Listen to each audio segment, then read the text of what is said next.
A si bolj tip človeka, ki je že takoj zjutraj poln energije, ali tak, ki zjutraj komaj funkcionira, zvečer pa zares oživi? In zdaj še glavno vprašanje, je seks boljši zjutraj ali zvečer? Ker eni prisegajo na jutranji kviki, drugi pa pravijo, da brez večera, tuša in sprostitve ni šans. In ravno tukaj se začnejo razlike. Ampak zanimivo je tole.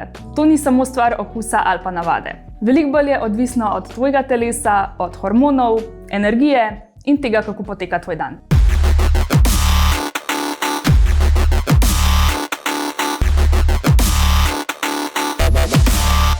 Živjo, Lara tukaj. Danes bomo govorili o jutranjem in večernem seksu. Kaj se dogaja v telesu zjutraj, kaj zvečer in zakaj se partnerja pogosto ne ujameta, tudi če se imata zares rada. Pa si poglejmo najprej jutro. Za marsikoga se ob jutranjem seksu takoj pojavi misel: ne hvala. Zamujam v službo, nimam energije, pa še smrdim iz ust. Ampak tukaj je zanimiv preobrat. Telo ima predvsem pri moških pogosto čist druge plane. Kaj se dogaja v telesu zjutraj? Zjutraj, takoj po spanju, so hormoni v precej posebnem ravnovesju. Pri moških je testosteron najvišji ravno zjutraj, kar pomeni več spontane želje in več telesne pripravljenosti. Zato jutranja erekcija ni nujno znak, zdaj pa hočem seks, ampak čisto normalna fiziološka reakcija. Pri ženskah je pa zgodba pogosto nekoliko drugačna. In lih tukaj se začnejo nesporazumi. Čeprav je telo spočito, je glava zjutraj pogosto že pri urniku, ne pri seksu. Če damo pa začetni odpor mal na stran, se jutranji seks lahko pokaže v čist drugi luči.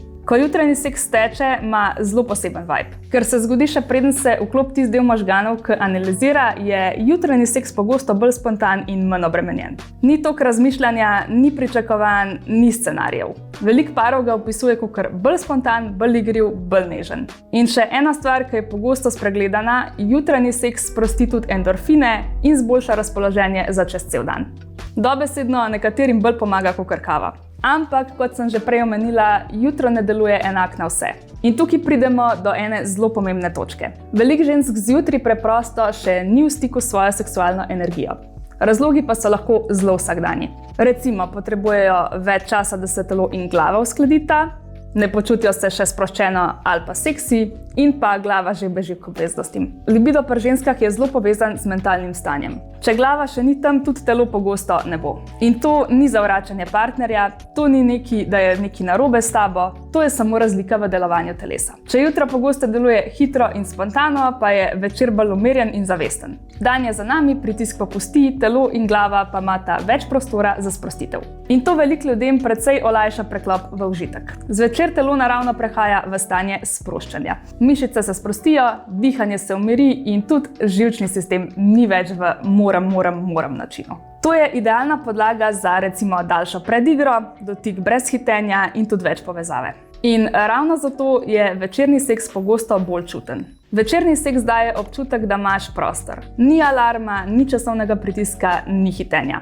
Za veliko ljudi je to tudi način, kako zaprejo dan, se povežejo s partnerjem in pa tudi lažje zaspijo. Orgazem zniža stresne hormone in poveča občutek varnosti, zato po večernem seksu marsikdo tudi lažje zaspi. Seveda pa ima tudi večer svojo realnost. Utrujenost, telefon, kavč, Netflix in potem seks hiter pride na seznam jutri in ta jutri se v praksi pogosto ne zgodi tako hiter, kakor bi si želeli. Zdaj pa nadev, ki je za veliko parov najbolj aktualen. Kaj, če recimo enemu paše zjutraj in drugemu zvečer? Najprej, to je zelo pogosto in ni znak, da je z odnosom karkoli narobe.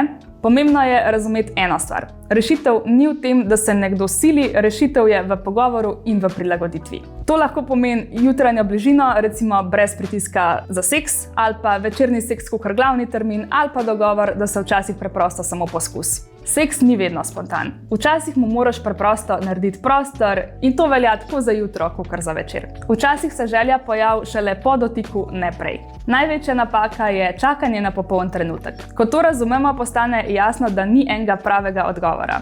Jutranji seks je recimo lahko bolj spontan, večerni pa bolj čuten. Najboljši pa je tisti, ki se zgodi takrat, ko imaš prostor, energijo in željo. Zdaj me pa zanima, a si bolj jutranji ali večerni tip? Napiši komentar. Če ti je bil pa video všeč, ne pozabi na like, subscribe in pa seveda vklop obvestila, da se vidimo tudi naslednjič. Za še več vsebin, nasvetov in pogovorov o spolnosti pa nas najdeš tudi na svetožitka.com, kjer najdeš tudi širok nabor izdelkov. Lahko pa nas spremljaš tudi na Instagramu, TikToku, Facebooku in Threadsih, kjer delimo še več zanimivih vsebin. Ali pa lahko tudi obiščeš naše fizične trgovine v Ljubljani in v Kranju. Hvala, ker ste gledali ta video in se vidimo kmalu. Čau!